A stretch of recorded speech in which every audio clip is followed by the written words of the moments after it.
नमस्कार मंडळी. आज ना सकाळी सकाळी कपडे इस्त्री करायला घेतले, कारण अभिच्या पप्पांना जायचं होतं ड्युटीला आणि त्यांच्या इलेक्शन ड्युटी आल्या आहेत आणि मुंबईला आहेत त्यांना ड्युट्या.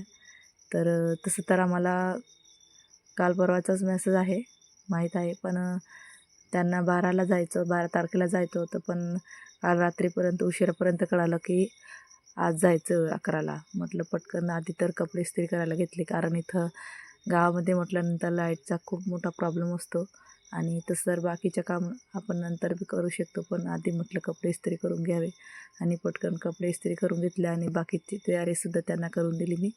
आणि तसं तर त्यांना जास्त काही हे लागत नाही आणि जास्त कपडे पण त्यांना लागत नाही, अगदी कमी याच्यामध्ये आवरून घेतात ते. आणि नंतर पटकन जेवण बनवायला घेतलं. त्यांना उशीर होत होता, म्हटलं आधी पटकन जेवण बनवून देऊ आणि पटकन होईल अशी भाजी बनवायला घेतली. पालकची भाजी बनवली होती आणि नंतर पटकन पोळ्यासुद्धा बनवून घेतल्या आणि त्यांचं आधीच आवरलं होतं मी. आणि नंतर जेवण करून घेतलं आम्ही एकत्र सगळ्यांनी आणि अभिचे पप्पा गेले आणि आम्ही मुलांना आवरून दिलं मी. त्यांना आंघोळ वगैरे घालून दिली आणि दिवसा मला लसूणला पाणी द्यायचं होतं.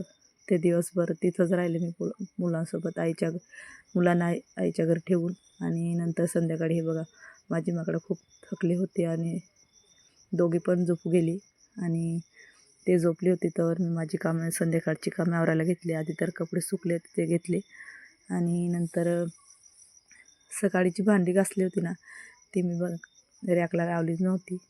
तिचं रॅकला लावायला घेतली होती. आणि नंतर तसं तर मुली झोपली होती, पण हळूहळू माझं काम चाललं होतं.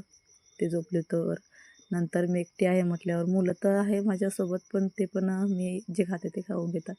म्हटलं फिक्की अशी खिचडी बनवून घेतली आणि अभिचे पप्पा नसताना मला काही वाटतच नाही जास्त जेवण. आणि नंतर मुलं तर झोपलीच होती, म्हटलं मी एकटीने जेवण करून घेतलं. आणि तसंच तर त्यांना एक आठवडा आहेच, नंतर येतील ते. आणि असा गेला आजचा दिवस. चला भेटूया पुढच्या व्हिडिओत. बाय.